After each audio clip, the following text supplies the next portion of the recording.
are here at the WiT Studio, Web and Travel Studio, with Muzzammil Ahussain from Seera Group. I thought we could start by you giving us a brief introduction of yourself and what your role is at Seera Group. Thank you. It's a pleasure to be here. My name is Muzzammil Ahussain. I'm the Executive Vice President of Almosafer, the travel business of Seera Group. I've been with the group for over 6 years, and I lead our travel business, focusing on all elements of the travel sector: inbound, outbound, consumer, and corporate and government. Right. So we're here at Web and Travel Singapore 2022. The theme is Hello New World. What does New World mean to you in the context of travel and tourism? Awakening, new opportunities. Right. There's been so much that happened over the past 2 years with the pandemic around the world and within travel. It's time to revisit that and let's say awaken the new world again. A lot of sites have been untouched for a few years. A lot of people have been boggled up in their homes and their cities and their countries, and now it's a time to reopen and really visit these new worlds again and explore new places even. Right. So there are so many new trends in the travel space, right? People are hungry to see new places, hungry for new adventures now that the world has opened up. Most of the world has opened up. How is Almosafer tapping into these trends and into this market?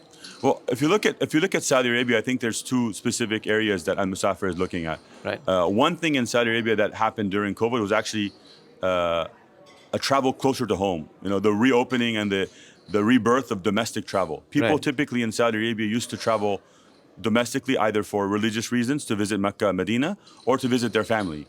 Now, with the new Saudi Arabia tourism strategy and the reopening of Saudi Arabia to events, activities around the kingdom, there's over 4,000 events planned in this year. People are actually exploring their own country, places they've never seen in their own country. Right. You guys may have heard of Al-Ula, which is a very popular international destination. But many people in Saudi Arabia, from Saudi, haven't even visited that. And they're exploring their own country. That's a new trend that we explored. The second trend we saw was, as the borders reopened, people looked for new destinations that they hadn't ever seen before or really missed. For example, in the last year, there's a reopening of the Saudi borders with Thailand. Thailand is now one of our top 5 destinations for Saudi travelers. They have many of them who are under 30, 35 years old and never even experienced Thailand because the borders were closed so long ago. Now, with the reopening of Thailand to Saudi, it's one of the top destinations, and people are exploring those destinations again. What do you think, other than the pandemic, what do you think sort of made that surge for domestic travel spike over the last 3 years? The activation of new sites and things to do within Saudi. Right. We have things right before COVID in October 2019 was the launch of Riyadh Season. Riyadh Season was a 6-month-long almost festival of travel and entertainment and events. So they explored all around the city and the country. Alula Winter Tantura happened. So activation of sites and events within the kingdom created interest. Now what the government is doing and what the PIF are doing, for example, are really building out products and services and things to do to continue that both for international and domestic travelers. Right. So I want to expand on Vision 2030 a bit.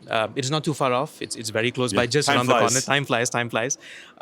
What role do entities like Sira play in supporting that vision? Our job is so the Vision 2030 for tourism overall is to have 100 million visitors. Yes. And contribute 10% to the GDP.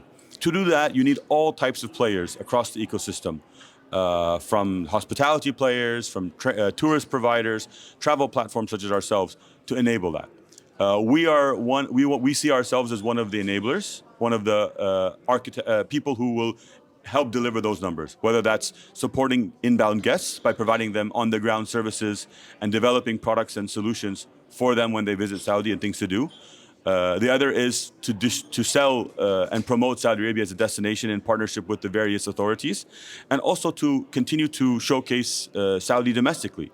So we touch different elements as Seera Group of the ecosystem. We have hotels, we have car rentals. So each part of our business has an attachment or an enabling portion of the overall to support the overall vision. So that was going to be my next question about the 100 million number, right, to reach that goal and to reach that benchmark. So I'm going to throw another question in. What would the challenges be in reaching that? What are the obstacles now that have to be overcome to reach that significant number, right? It's a big number. Yeah, of course. And I think, so some of those things that are already underway, but I think first is infrastructure. Right. To get visitors, you need to have the infrastructure physical infrastructure, but also human capital infrastructure to support those tourists. You see thousands and hundreds of projects, and some giga projects that they call them, Qiddiya, Neom, Amala, Red Sea, that are creating unique experiences that will attract visitors. So that's the first, is infrastructure and the associated ecosystem of infrastructure. Talent as well. The second, continuing on the theme of talent is about welcoming and creating the overall regulations and standards between the private and public sector to support tourism. Many parts of Saudi Arabia, pre-COVID, were not really open or prepared for international guests. Now there's been a significant effort to train people, create standards and regulations to help create a set of international excellence that would make international visitors, let's say, feel comfortable, enjoy their trip, and make it memorable. Okay. So we 2022 is done. We are the end of the year. Like the year, it is now. You said time flies, right? What new travel trends do you see for 2023 in Saudi Arabia? I wouldn't say they're new. They're a continuation of the upcoming journey. So, for example, domestic will continue to remain strong.